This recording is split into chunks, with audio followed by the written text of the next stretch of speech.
আসিফ আকবর তার মূল পরিচয় গায়ক হিসাবে, সঙ্গীত শিল্পী হিসাবে। সম্প্রতি আরো একটা পরিচয় অবশ্য যুক্ত হয়েছে। বাংলাদেশ ক্রিকেট বোর্ডের পরিচালক নির্বাচিত হয়ে গেছেন তিনি, এবং এই সদ্য যোগ হওয়া পরিচয়েই আজকে তিনি কথা বলেছেন জাহানার আলম ইস্যুতে। বাংলাদেশ জাতীয় নারী ক্রিকেট দলের সাবেক অধিনায়ক জাহানার আলম সম্প্রতি একটা ভয়ঙ্কর ভয়াবহ অভিযোগ এনেছেন যৌন নিপীড়নের শিকার হবার। এবং এই বিষয়ে আসিফ আকবর, বিসিবি পরিচালক আসিফ আকবরের যে বক্তব্য সেইটা আমি তাকে কোট করছি।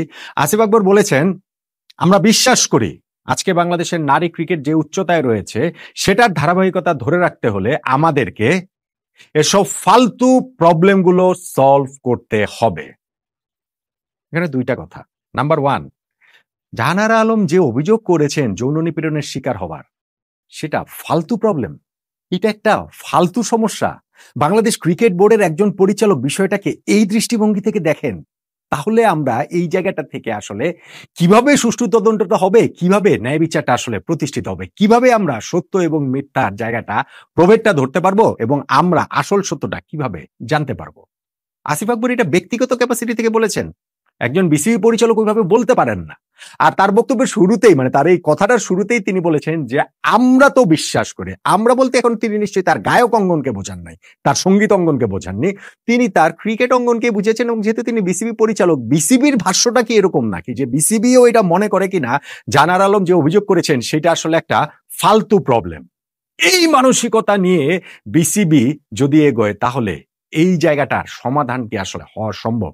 আসিফ আকবর ওইখানটাতে আরো অনেক কথা বলছেন। আজকে বাংলাদেশ ক্রিকেট কনফারেন্স শুরু হয়েছে, সেইখানটা এই কথাটাও তিনি বলছেন, তাও মিডিয়ার সামনে। আর ক্রিকেট কনফারেন্সে যখন বক্তৃতা দিচ্ছিলেন, সামনে বিসিবি প্রেসিডেন্ট আমিনুল ইসলাম বুলবুল ভাই সহ সবাই ছিলেন, বাংলাদেশ ক্রিকেটে বিভিন্ন জেলা থেকে আসা নানান স্টেক হোল্ডাররা ছিলেন। তাদের সামনে বক্তব্যে আসিফ আকবর অবলীলায় আরো কিছু কথাবার্তা বলে গিয়েছেন যেগুলো আসলে খুবই আপত্তিকর। যে সারা দেশে ক্রিকেট খেলা হয় না সেটা ফুটবলারদের কারণে, ফুটবলাররা ক্রিকেট মাঠ নষ্ট করে রাখে, পিচ নষ্ট করে ফেলে, তারা তাদের প্রয়োজন না হলো জেলে স্টেডিয়ামগুলো দখল করে রেখেছে, ফুটবলারদের ব্যবহার খুব খারাপ। সো তারা তো আর মানে ক্রিকেটের মতো না, ক্রিকেট একটা অভিজাতদের খেলা। আর ফুটবলাররা ওই যে থ্রোইন নিয়ে থেকে যে কথা কাটাকাটি হয় সেইখান থেকেই তারা মিথ্যা কথা বলেন, যা তা কথা বলেছেন। এবং তিনি বলেছেন যে ক্রিকেটের লোকরা তো আসলে ভদ্র, আমি আবার তো ভদ্র না, কারণ এখানটাতে হচ্ছে যদি মারামারি করতে হয় তাহলে মারামারি করবে। এইগুলো কোনো রেসপন্সিবল মানুষের কথা হতে পারে? একজন বিসিবি পরিচালক এইভাবে আরেকটা ডিসিপ্লিন ফুটবলারদেরকে এইভাবে শত্রু জ্ঞান করতে পারেন? এটা আমার কিছু শুনে অবিশ্বাস লেগেছে। এবং সামনে আমাদের ক্রিকেটের সব স্টেক হোল্ডাররা বসে রয়েছেন, আমাদের ক্রিকেট বোর্ড প্রেসিডেন্ট এবং বোর্ড ডিরেক্টররা বসেছেন, তাদের সামনে অবলীলায় আসিফ আকবর এসব কথাবার্তা বলে গেলেন। সো সেইটা একটা ইস্যু। কিন্তু জাহানার আলম ইস্যুতে তিনি যেটা বলেছেন এবং এইটাকে তিনি ফালতু প্রবলেম মনে করেন, তাহলে তো ভাই এখানে বিসিবির কাছ থেকে, এবং যদি এটা বিসিবির স্ট্যান্ড হয়, তিনি তো বলেছেন যে আমরা বিশ্বাস করি, সেই আমরা যদি বাংলাদেশ ক্রিকেট বোর্ড হয় তাহলে বিসিবির কাছ থেকে এইটার আর সুষ্ঠু তদন্ত বলেন, সুষ্ঠু এটার মানে শাস্তি প্রদান বলেন, সত্য মিথ্যা নিরূপণ করার কথা বলেন, সেটা আমরা আসলে আর কিভাবে মানে নিশ্চয়তার জায়গাটা আমরা কোত্থেকে পাই? এমনিতেই আমার পুরো বিসিবি ইস্যুটা নিয়ে যেভাবে ডিল করছে সেটা নিয়ে আমার যথেষ্ট আপত্তির জায়গা রয়েছে, আমাদের সবারই জায়গা রয়েছে। হ্যাঁ, বুলবুল ভাই আজকে বলেছেন যে এই জায়গাটাতে জিরো টলারেন্স আমরা দেখাচ্ছি, এইখানটাতে তদন্ত যথাযথভাবে করা হবে, প্রক্রিয়ার কথা তিনি বলেছেন, সেগুলো সবই ঠিক আছে, শুনতে সেগুলো ভালো লাগে। কিন্তু আদৌ তো কি বিসিবি আসলে এই জিনিসটাকে কতটা গুরুত্বের সঙ্গে নিয়েছে আমাকে একটু বলেন তো দেখি। বাংলাদেশ ক্রিকেট বোর্ডের ওমেন্স উইং এর চেয়ারম্যান আব্দুর রাজ্জাক রাজ, রাইট? বাংলাদেশ ওমেন্স উইং এ এই মুহূর্তে যেই প্রবলেমটা এসেছে সেটা বাংলাদেশ ক্রিকেটের একটা বিরাট বড় সমস্যা হিসেবে সামনে চলে আসেনি?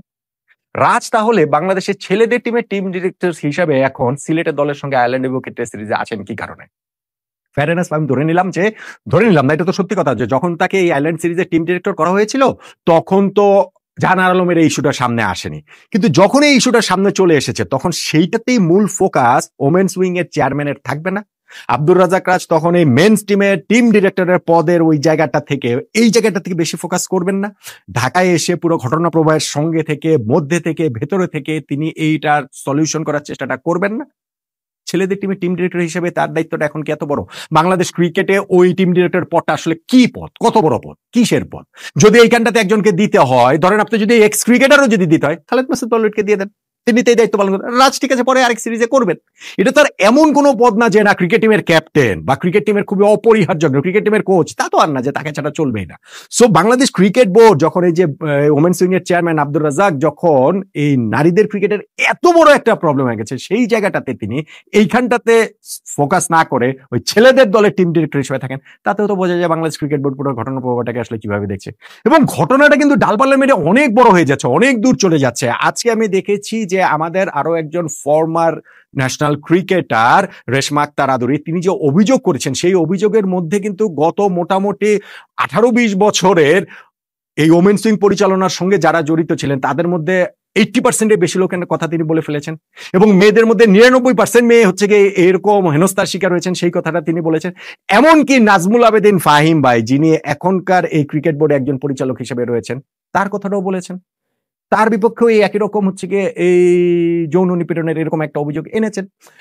সত্য মিথ্যা আমরা জানি না, এটা তো তদন্ত সাপেক্ষে হবে, সেটা তদন্ত পরে যেটা হবে মানে সেই রেজাল্ট আমরা দেখতে পাবো। যদিও আমার মধ্যে খুবই ডাউট রয়েছে 15 দিনের মধ্যে আসলে এই তদন্ত রিপোর্ট বের হবে কিনা, আমার সিরিয়াস ডাউট এটা নিয়ে রয়েছে।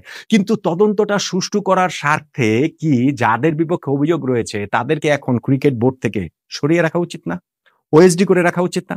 ক্রিকেট বোর্ডের 4 জন হচ্ছে গিয়ে ওই যে ফিজিও কর্মকর্তা নারী উইংস এর সঙ্গে যাদের বিপক্ষে অভিযোগ এসেছে তাদেরকে ওএসডি করা হয়েছে, এরকম একটা খবর এসেছিল, কিন্তু সেইটাও আবার ক্রিকেট বোর্ড থেকে অস্বীকার করেছে যে না এরকম কোনো কিছু না। এখন আমাকে বলেন যে ফাহিম ভাইয়ের বিপক্ষে অভিযোগের তদন্ত কিভাবে সুষ্ঠুভাবে হতে পারে যেখানে ফাহিম ভাই নিজে বাংলাদেশ ক্রিকেট বোর্ডের একজন পরিচালক?